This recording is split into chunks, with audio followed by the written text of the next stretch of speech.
celebrate, celebrate, celebrate. This is Selena Fox, and I am here taking part in a celebration that is 20 years of the Fort Bragg Open Circle. And I have with me the priestess, the DRGL, Distinctive Religious Group Leader, Christine Arns, who has been facilitating this circle for 19 of those 20 years.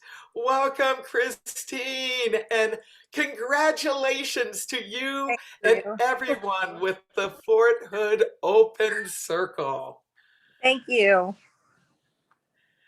Well, let me know a bit about where you're located and what is the Fort Bragg Open Circle for those who have not encountered it before?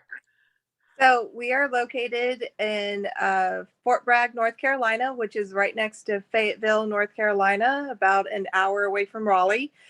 And Fort Bragg is an Army base. And when this circle started 20 years ago, it actually was an Army base and an Air Force base. And so we were the Bragg Pope Open Circle. And then we became just the Fort Bragg Circle when it was all Army here. So we are the Pagan Circle.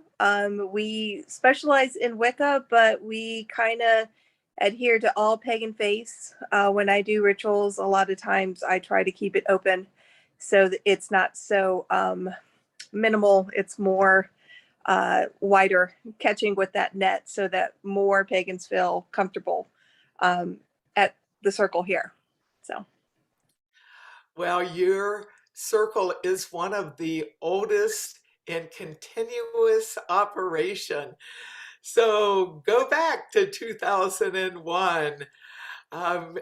Yes, it started, and then you went from taking part in it to running it. So you want to tell us a little bit about the early years of the Fort Bragg Open Circle?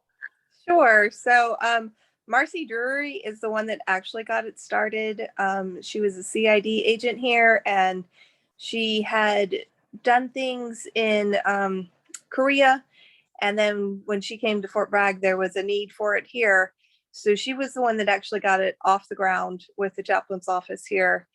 And I was just a 24-year-old little Army wife who showed up to, be part of a pagan circle, super excited about that, and showed up and was learning in classes and doing the rituals, and then was doing my ordination. And Marcy turned around and said, "I'm getting deployed and you're going to take over the circle." And I was like, wait, no, okay.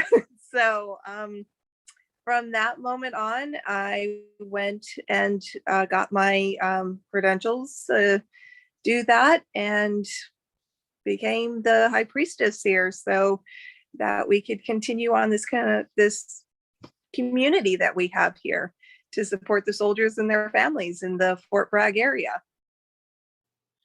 And what are some of the things that you've been doing during the course of the 20 years? I know I was able to be at the 10th anniversary celebration, and I know that there are classes, you do rituals, you teach people.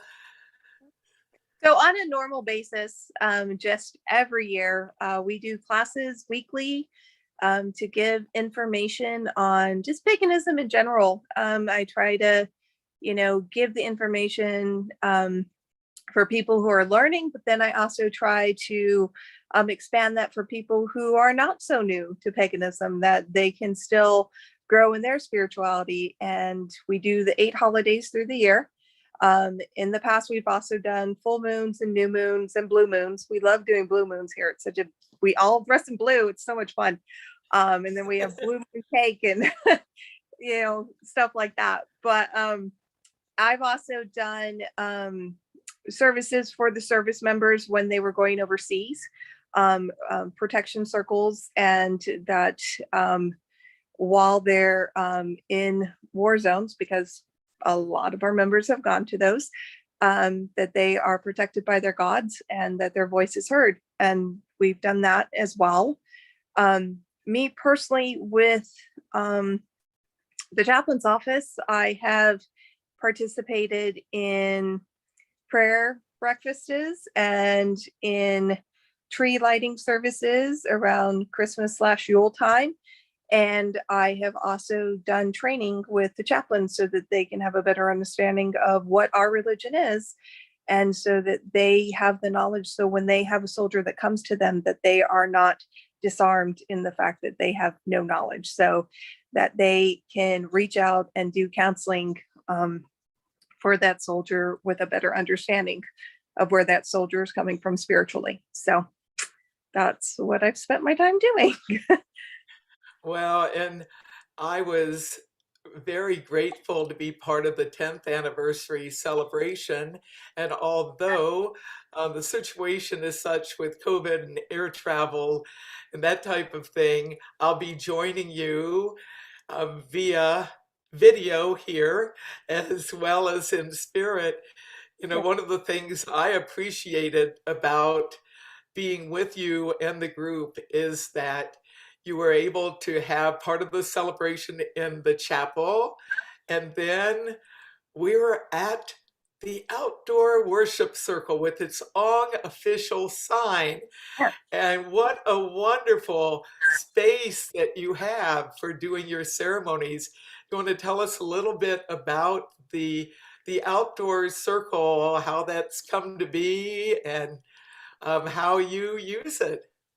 So that was a hard a hard thing to get. We started the circle in 2001. Things have come a long way in 20 years as far as acceptance. For the most part, the chaplains have been very wonderful here at Fort Bragg. I guess it's more of an understanding of what our needs are and how they could better fit them was why it was a little bit more difficult to get a space. They sometimes could not understand. I'm like, no, I want it outside. They're like, well, why? It rains outside. It's cold outside. And I'm like, I know, it's okay. That's our thing. And so we were in the beginning, because so very few people of the community knew what pagans were/Wiccans. I think that education has grown as well, because there were a few times people would stumble upon the rituals and be like, oh my gosh, what's going on? This is crazy. And they would call the MPs and we'd be like, no, we're fine. We're good. So understanding that. So we had a couple different places. I want to say like 5 or 6 different places here on post, that through post growth, because they were not official sites, turned into parking lots, housing areas, new buildings. So we were kind of like, we really need something for us. And that's when the chaplains about 10 years ago decided, well, it was like 11 years ago, they decided we really need to have an outdoor worship site, not just for the pagans, but anybody who wanted to do outdoor worship. Now the Satru on post here actually worship there too. So it's kind of like a community for us as well. So, but we went and like, they were like, okay, go find a site, which was a task in itself to try to go find an appropriate site. But ironically, sometimes you just trust in the gods because they will point you in the right direction. And when I stumbled upon it, it was a picnic table graveyard. There was just dead picnic tables that had been tossed off to the side in the woods, but it made a crescent moon. And it was perfect. And I was like, this is the site. Can I have this site right here? And they're like, this is a dump. And I was like, yes, but if we move the picnic tables, it won't be anymore. And they're like, it's in the woods. Are you sure? I'm like, Yes, yes, this is what we need. And they're like, okay. So at that point, then they came out and then still it was, I remember the one chaplain, he was so funny. He was like, so you want benches, right? You want like pews? And I was like, no, no, no, no, we don't need any of that. He's like, where are you gonna sit? I'm like, um, the ground if we need to, or we'll bring chairs, it's fine. And he was like, okay. So they actually came out and it was a group project that day. And we actually laid out sod and, you know, watered it for 6 months to make sure it took over, and it did. And, you know, it's a beautiful site. It's now no longer a crescent moon, though, because a couple of the trees have fallen that were in the circle, which have made very beautiful natural altar space. But now it's a full moon, so I'll take it. It's gorgeous. It's kind of, it's not away from main post. You still have access if we needed anything. If anybody needed help or anything, we have that right there. But it's still kind of secluded, and it's over by a lake, so it's great. You get all that natural beauty of North Carolina shining through in the circle. So it's a wonderful, wonderful outdoor site. Well, I have wonderful memories of my time with you and the ritual there. Just a wonderful place.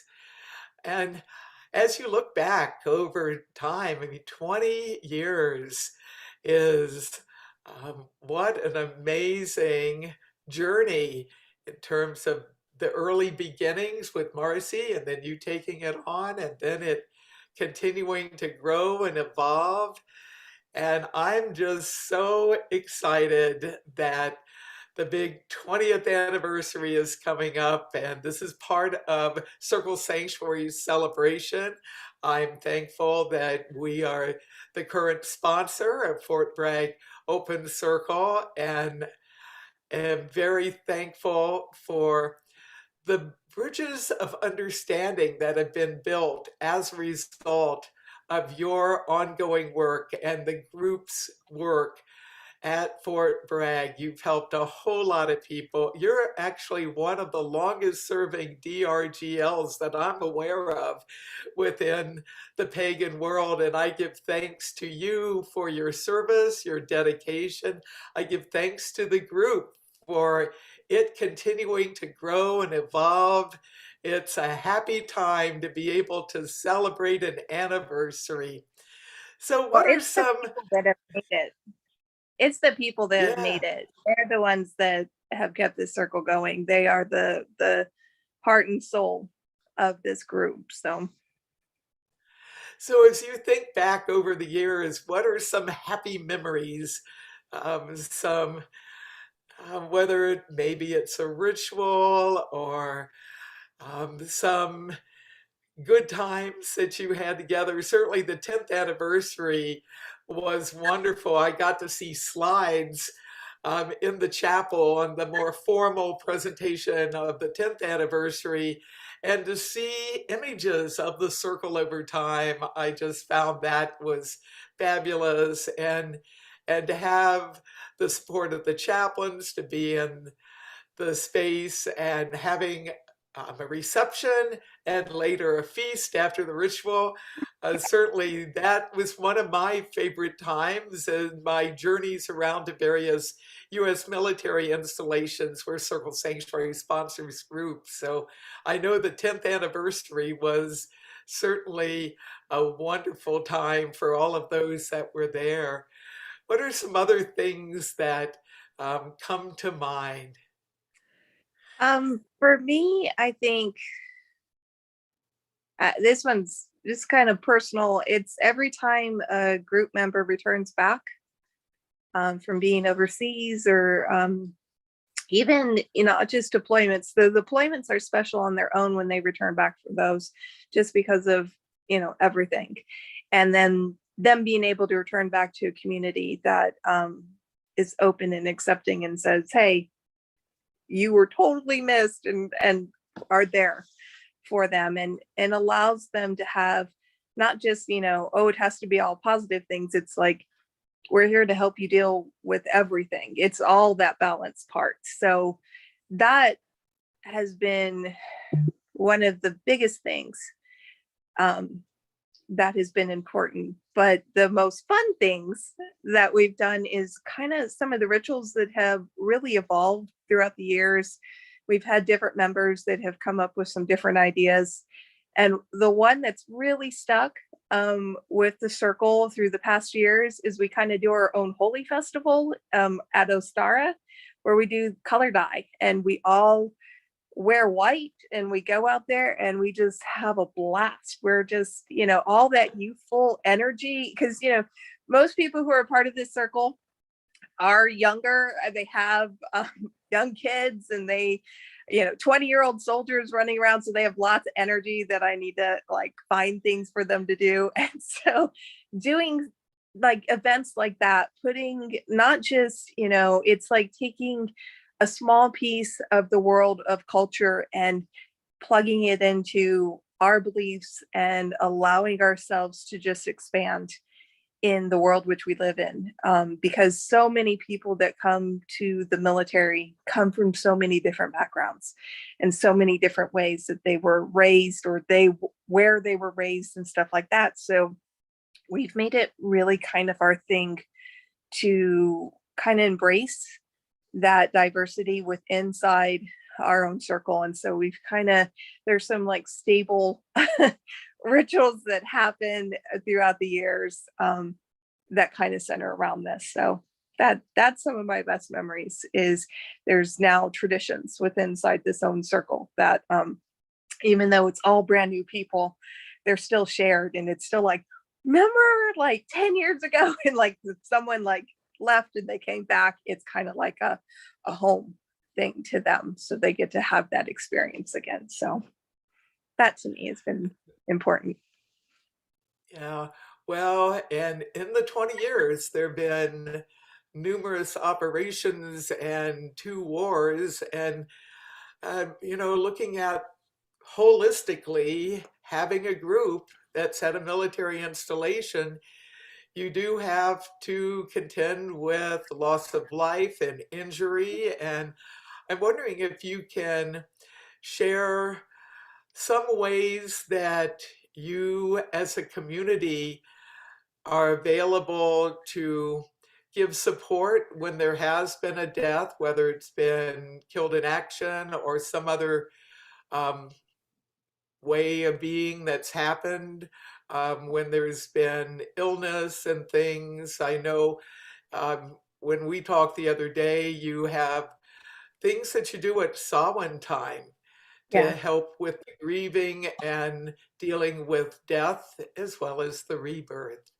right. So the biggest thing is when we have soldiers that are leaving.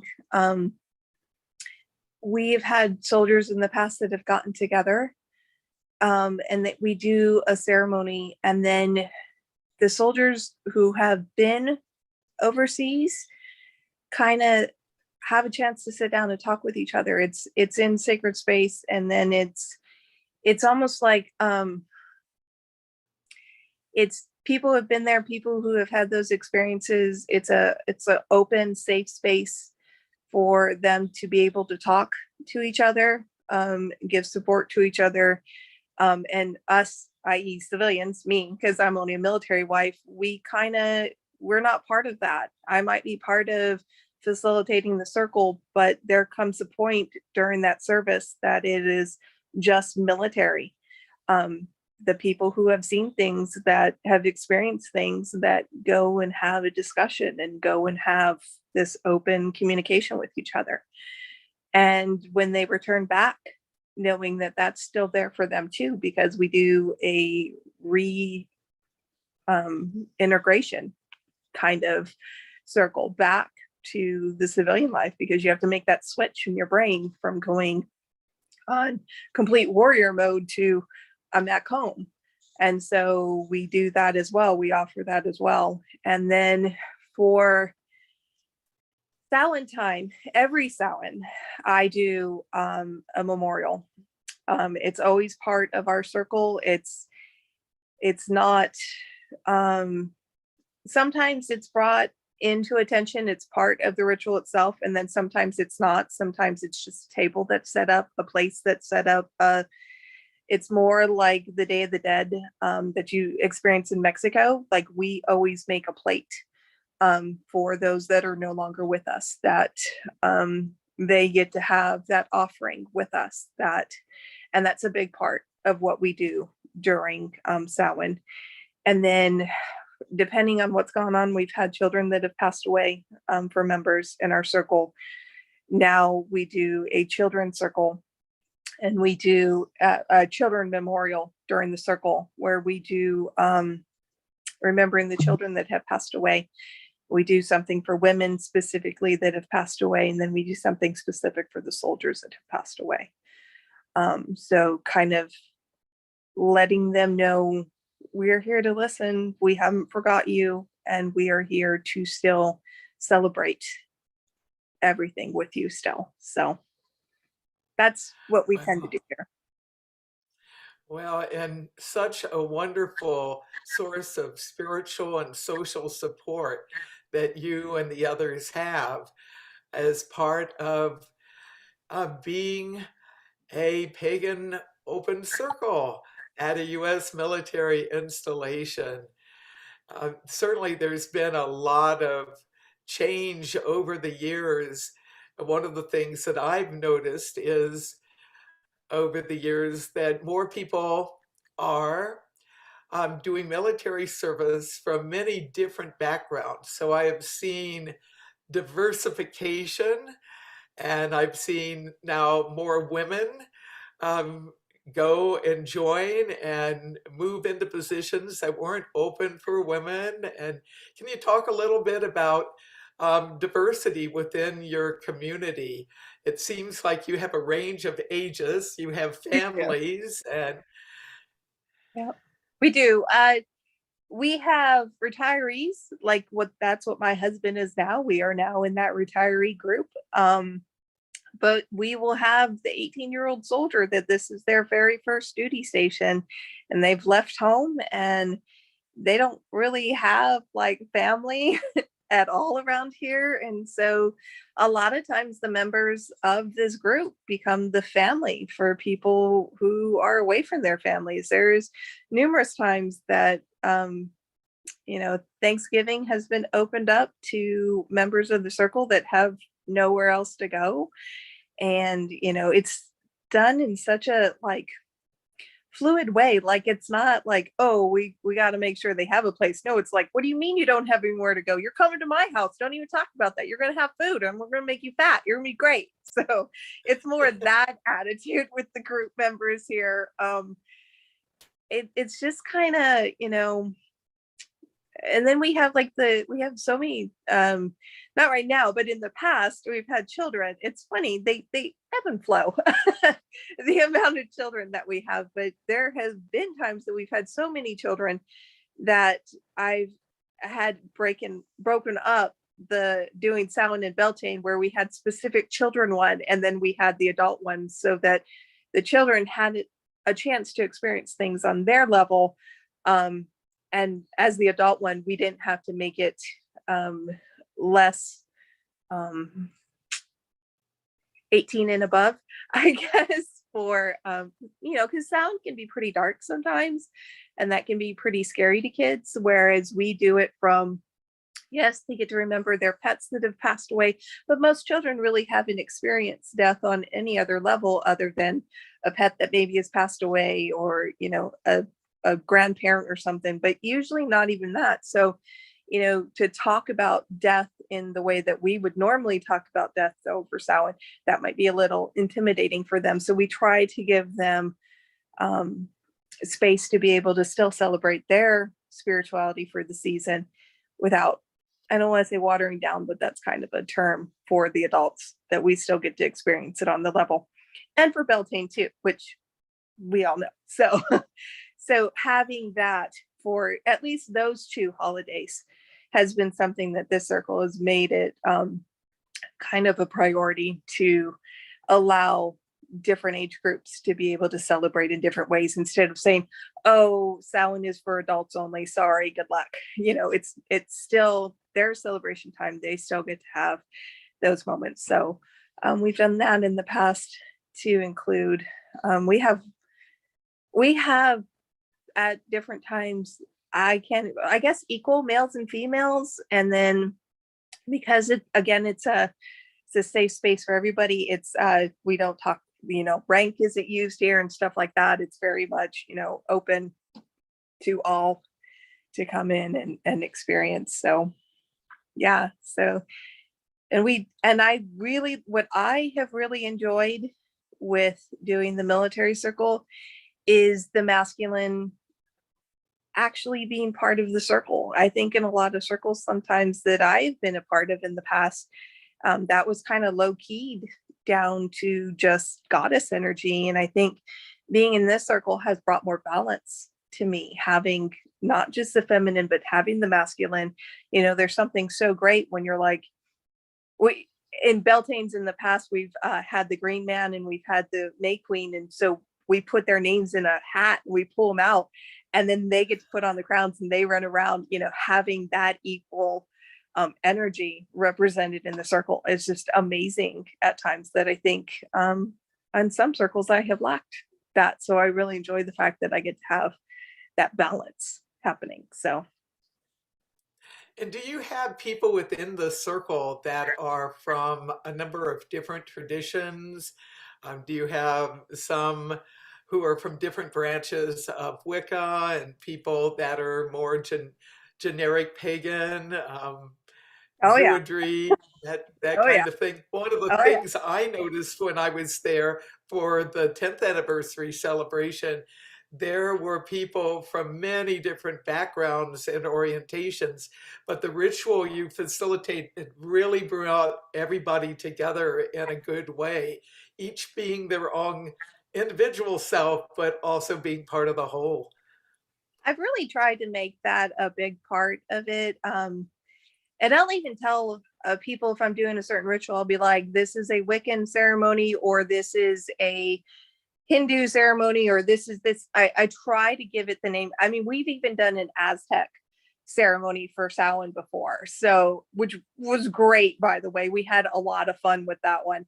But we really do try, because I think there's like 2 or 3 Wiccans to include myself, and then everybody else just identifies themselves as pagan or seeking. They're really not sure where they are yet. So I don't want them, because this is an open circle, I don't want them to feel like you have to adhere to this certain way and this is all there is, because there's so much that I have learned in my personal faith from being open to the ideas of so many different cultures and different pagan religions. Look how many pagan religions have existed over the thousands and thousands and thousands of years that we've had. Why would I just say it's limited to this? No way. It's got to be open. And I think that has been one of the strong suits of this circle, is been, it's not just limited to one, it's open to all. And we've even had other people who are like, hey, this is the faith I grew up with, can I share that information with you? And it's like, absolutely, please do. You learn so much more just by listening to someone else's story sometimes. So that's kind of been a thing that we've tried to stick with in this circle. How did people find out about Fort Bragg Open Circle? They've just newly arrived at Fort Bragg, and how do they know you exist? So we actually, if you were to look at a chapel schedule, we are on the chapel schedule under Wicca. And I think it has my phone number on there still, because I get phone numbers. Or if you were to plug into Facebook, Fort Bragg Open Circle, that'll pop up as well. If you were to be on the Fort Bragg website and you were to type in Fort Bragg Open Circle or Wicca, that it pops up there underneath the chaplain's information. So, or if you are a new soldier and you've come here, go ask your chaplain. They have my phone number, they have my information. So, or they will point you in the right direction of someone who does. So I've been very impressed and thankful for chaplain support at Fort Bragg Open Circle and with other groups that Circle Sanctuary sponsors. And I've seen that there is more understanding about nature religion, nature spirituality as a whole, and Wicca, Druidism, heathenism, paganism, and its various forms in particular. I'm really thankful that Fort Bragg Open Circle is continuing to thrive and with you at the helm. And as you look ahead to the future, I'm wishing you well with all of your work. And you have a celebration coming up on Saturday, October 2nd, 2021. What will be happening? And is this open to the public? it is open to the public as long as you can get on post. You do have to get a pass at the gate if you are not a military member. And that would be at the All American Gate. I mean, you have to have a photo ID with you, and then you can get on post.